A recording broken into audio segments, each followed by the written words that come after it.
ધારીગીરના ખેડૂતો સરપંચ અને કોંગ્રેસ પક્ષના નેતાઓ દ્વારા ધારી મામલતદારને આવેદનપત્ર આપવામાં આવ્યું।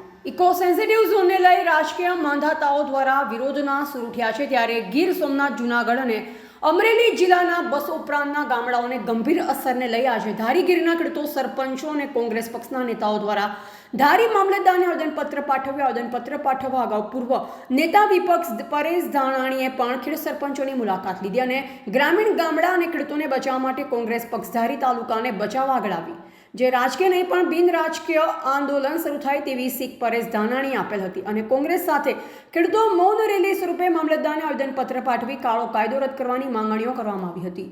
કોંગ્રેસ સાથે સીઓના ગઢ ગણાતા આંબરડી ગ્રામજનો પણ અલગ આવેદનપત્ર પાઠવ્યું અને ઇકો સેન્સિટિવ ઝોન સામે વિરોધ કરી આવેદનપત્ર પાઠવ્યું। ત્યારે ગીર સોમનાથ જિલ્લામાંથી ઇકો સેન્સિટિવ ઝોનના ઉઠેલા વિરોધ હવે અમરેલી જિલ્લાના ધારીમાં પહોંચ્યા છે અને ખેડૂતો, સરપંચો સાથે કોંગ્રેસે આવેદનપત્ર પાઠવી ઇકો સેન્સિટિવ ઝોનનો કાળો કાયદો રદ નહીં થાય તો શાસ્ત્ર સાથે શસ્ત્ર ઉઠા પડે તો પણ પાછી પાણી નહીં કરવાની ચીમકી ધારી કોંગ્રેસ પ્રમુખ રવિ હિરાણીએ ઉચ્ચારી। ધારી યાર્ડ મુકામે આજે સમગ્ર વિસ્તારમાંથી ખેડૂતો, આગેવાનો અને સ્થાનિકો ઇકો સેન્સિટિવ ઝોનના વિરોધમાં આવેદનપત્ર દેવા માટે મામલતદાર કચેરીએ જવાના છીએ।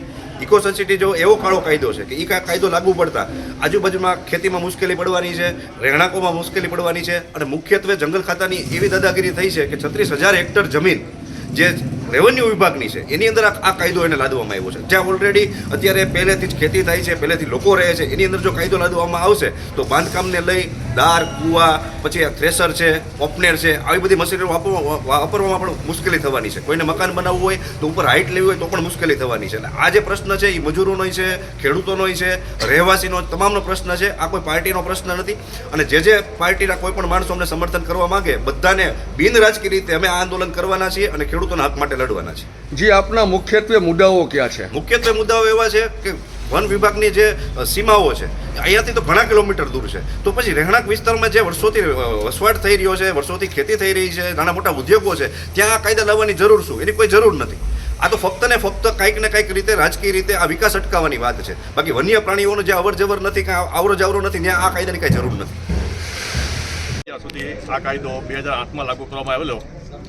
શરૂઆતમાં 2-3 વર્ષમાં બહુ નોર્મલ હતું, પણ જ્યારે ફોરેસ્ટના અધિકારીઓની હેરાનગતિ શરૂ થઈ ત્યારથી અમે 2015માં નલિનભાઈ કોટડીની આગેવાનીમાં અમે આંદોલન આવું છેડેલું। નવા નોટિફિકેશનમાં હજી કોઈ વસ્તુ ખેડૂતોને ક્લિયર નથી કે આમાં ખેડૂત શું કરી શકે, શું ન કરી શકે। એટલે જે 157 પાનાનું જે નોટિફિકેશન બહાર પડ્યું છે એનું વિધિસર એનું ખેડૂતોને સમજાય એવી એક પત્રિકા સરકાર બહાર પાડે અને ખેડૂતને સમજાવે કે હકીકતે આમાં ખેડૂત શું કરી શકે, શું ન કરી શકે।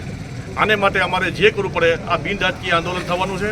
જે કરવું પડે હવે કરસો તાલુકામાંથી 72 ગામ છે આપણા જિલ્લાના આવેલા છે, એ 72 ગામનો અમે પ્રવાસ કરીને તમામ ખેડૂતને સાથે રાખીને અને આંદોલન કરશું। રિપોર્ટર ડામોર વનરાજભાઈ, ધારી।